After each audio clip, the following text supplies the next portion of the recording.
Rev William Walton was born in 1605 in Seaton, Devonshire, England. Seaton is a town by the sea in the south of England.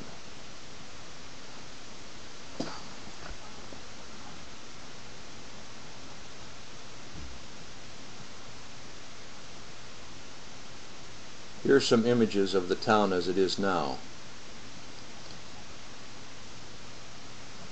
I've also included an image of a country estate named Chatsworth that was built in Devonshire about 50 years before William was born. He didn't live there. I just put this in to give some perspective on the type of grand buildings that they did have at that time.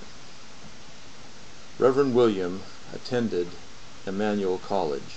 He graduated in 1621 and again in 1625 from Emmanuel College, which is a constituent college of the University of Cambridge in England. The college was founded in 1584 as a merger of two previous colleges that had been established back in the 1300s. It was not common for people to receive a formal education at that time, so William was fortunate indeed to be able to do so. We know that he worked part-time to pay for his expenses while he was going to school. I've included some pictures of Emmanuel College to give you some idea of what kind of place it was. Like all of the older Cambridge colleges, Emmanuel originally took only male students. Its first female students were admitted in 1979. That's 354 years after William graduated. Rev William sided with the Puritans. The Puritans were a group of English Reformed Protestants in the 16th and 17th centuries who sought to purify the Church of England from all Roman Catholic practices, maintaining that the Church of England was only partially reformed. Emmanuel graduates have a large involvement in the settling of North America. Of the first 100 graduates in New England, 1/3 were graduates of Emmanuel College. Harvard University, the first college in the United States, was organized on the model of Emmanuel as it was run then. Harvard is named after John Harvard, who received a Bachelor of Arts in 1632 from Emmanuel College. Here's a statue of John Harvard at Harvard University. We visited there. Here's a picture of Chris Johnson holding the left foot of John Harvard, which is a tradition of people who go there and stand by that. William was given a grant of land in Hingham, just south of Boston, and the first distribution of lots on September 18, 1635. Walton's Cove, including what is now Melville Gardens and Dower Landing, undoubtedly derived its name from him. It was recorded that William was a freeman. To be a freeman in the early history of the colony was to be a member of the church, and none but freemen could vote for rulers or be elected to office. The freeman's oath bound him to be true and faithful subject of the government, and if called upon, he was to yield assistance and support to the government with his person and his estate. 2 children were born to the Waltons while they lived in Hingham. These pictures that are being shown now are Walton's Cove and the homes that look over that area. It's an absolutely beautiful area. The homes are beautiful. It's a very nice area to live.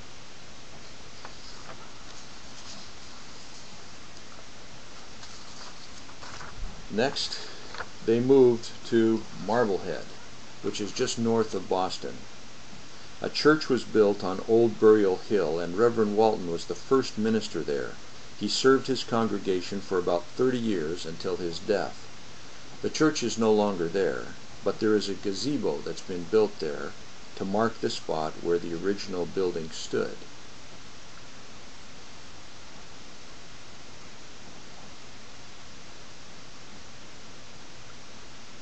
Also on the Old Burial Hill, there was a spring that was known as Walton Spring, and it's labeled that way on maps.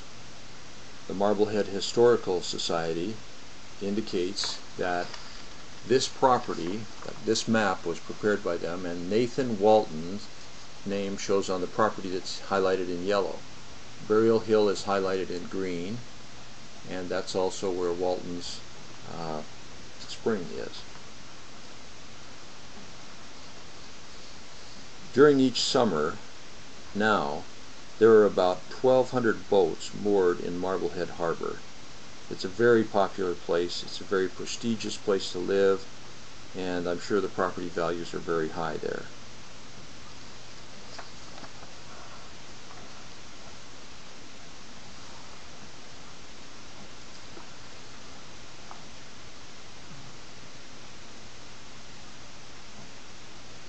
There's a picture of a marker that's coming up that was a marker memorializing Wilmot Reed, and it says, "An innocent victim of the Salem witch trials." The witch trials that they're referring to took place about 24 years after the death of Rev Walton. Mary and I were able to walk up to the burial hill and walk around the cemetery, and it's a really neat thing to walk where you know your ancestor has been. I'm sure that he had something to do with that cemetery, as he served the people there for 30 years. I know I read at one point there was a storm at sea and they lost 4 boats, and there were 12 men that were drowned at sea, probably from his congregation. It sounds there are 600 Revolutionary heroes that are buried on the top of this hill, as well as a number of pastors from the original church. So we don't know where his gravesite is, but this is a picture of where the small structure is built at the top, showing where his church was. Something that's characteristic of the headstones there is that they had a skull and crossbones on them, and also some wings.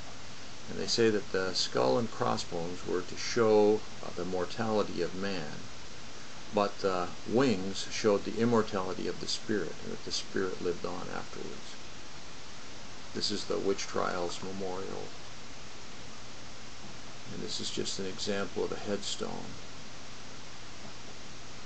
That's what I have. We enjoyed those pictures that we took of that area. It was really great for Mary and I to travel there. I wish the rest of our children would have been able to do that as well. But that's the end of my little documentary. Thank you.